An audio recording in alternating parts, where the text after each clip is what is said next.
Président, c'est le Premier ministre, Mesdames et Messieurs les ministres, chers collègues, assalamu alaikum. C'est le Premier ministre, maa ngi lay félicité bu baax confiance bi le président jox ba tabb la pour nga jiite politique gouvernement bi suñu xel mu ngi ciy dal bu baax a baax ndax ku xam président de la République ci yaroom ci yiwoom ci baaxam ak bëgg liggéeyam xamoon nañ ne ki muy tabbu dina am ci jikko yooyu mu yor. Monsieur le Premier ministre ñi ngi am yaakaar bu baax kene li fi fekkoon mu baax dina gën a baax mais fast track bi nga xam ne président de la République bëgg na ko di nga ko defal. Monsieur le Premier ministre nga tombé ak budget bu am solo muy budget solution ma jàpp ne président dafa baax rek mu tuddee ko budget solution parce que bi mu toogee fii ba tey lépp lu mu teg solution la te population bi aussi ñi nga ciy gis seen bopp. Monsieur le Premier ministre ñëpp nangu nañ ne président mooy champion du social.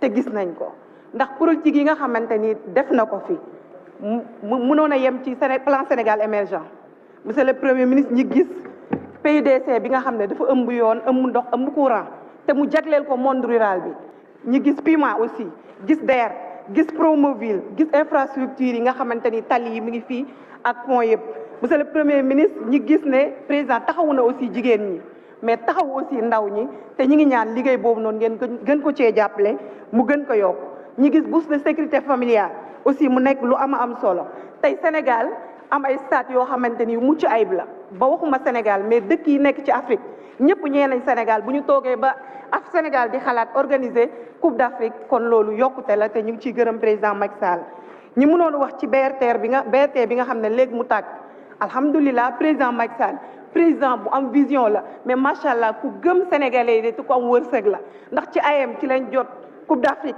te la ko waraloon moo accompagner Lions yi ba ñu mën a jot coupe boobu noonu monsieur le président.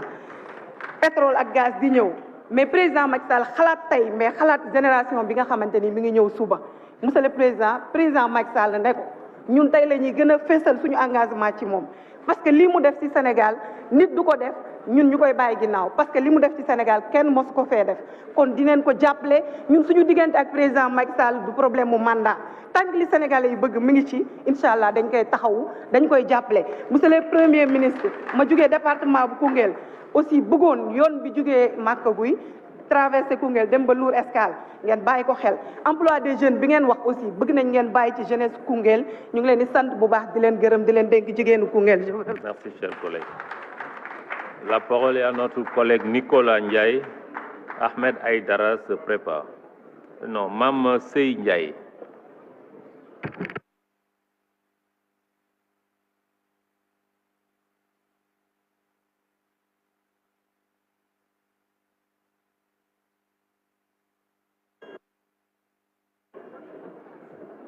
Monsieur le Premier ministre, Messieurs les membres du gouvernement, chers collègues honorables députés, Monsieur le Premier ministre, je vous félicite pour votre déclaration de politique générale de haute facture. Le président Macky Sall, dans la tradition de ses trois prédécesseurs, a su maintenir notre pays dans la voie de la stabilité. Cette Assemblée nationale fonctionne depuis 1956 sans interruption. Ça veut dire qu'il n'y a jamais eu de coup d'État, il n'y a pas eu de conférence nationale. Donc je pense que notre pays en Afrique est un exemple de stabilité. C'est un exemple aussi de démocratie. La composition de cette Assemblée nationale, avec la place qui est occupée par l'opposition, montre que la démocratie est ancrée dans notre pays. Notre pays est très avancé dans la construction nationale. Cette Assemblée nationale montre, avec sa diversité, montre clairement que nous sommes une nation en construction très avancée. Ces trois éléments, à mon avis, constituent les bases de l'émergence. Dans aucun pays, tous les pays connaissent des problèmes. Même si nous sommes une opposition, même si l'opposition arrivait au pouvoir, il y aurait des problèmes. L'essentiel, c'est est-ce que le pays progresse, oui ou non? Et il est clair qu'avec le président Macky Sall, notre pays a connu des bonds en avant, des progrès dans tous les domaines. Il y a des marchands d'illusions qui viennent pour... ils ont une démarche ultranationaliste, tendent à mettre notre pays dans l'autarcie, France dégage, Allemagne dégage, etc. Je veux donner seulement 2 exemples. L'Algérie était une colonie française. Ils ont acquis leur indépendance après 8 ans de lutte contre les colonisateurs, de 1956 à 1962. ñoom ñoo gënoon a yelloo France dégage.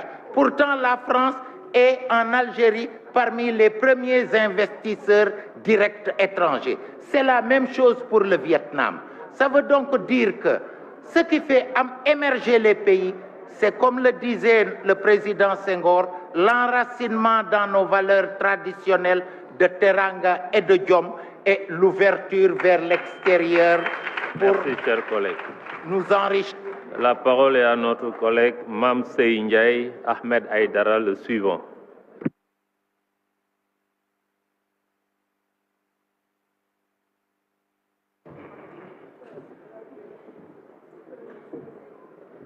Assalamu alaikum. Premier ministre maa ngi lay nuyu di nuyu délégation bi nga àndal. Premier ministre askan wa ëpp ca département Bambey won nañ leen ginnaaw moo tax ma taxaw fii di wax ndax li ngeen di joxe buñ leen ko joxee dañ koy yemale ci seen bopp ku àndut ak ñoom duñ leen ci sedd. Premier ministre lu ñëpp bokk danga koy yemale dañ koo war a yemale ñëpp am ca. Premier ministre bi nga nekkee finance ndool gi nga bàyyi woon Bambey ba naga ni sii sans seegut. Premier ministre yoon wi nga xam ne nii benn yoon rek boo ko génnee ci département Bambey ubbi na yoon yëpp day daal di jaar Laañaar dem Yarwaay dem Ila Touba bi. Sëñ Moustapha Yarwaay nee na bind na bindati wax na waxati boppam taxut ab dëkkam taxut dafa bëgg réseau de Diourbel ubbeeku lëkkaloo yeneen réseau yi boobu ko defee dem gi yomb. Monsieur le ministre lu ñëpp bokk danga koy yemale ndax réew mi ñoo ko bokk te mënuñu koo tàggalikoo. waaye boo gisee ñii bu ñu taxawee fii ni dañoo am bay doyal am nañuy tali am nañu lii am nañu laa keneen ku mel ni man taxaw fii man nag di wax dëgg yàlla monsieur le ministre duma wax loo xam ne nii teguma ca sama bët. kon nag département Bambey gestu ko ndax ci la bokk. jërë ngeen jëf. Merci, cher collègue. La parole est à notre collègue Ahmed Aïdara. Honorable Khady Dieye, la suivante.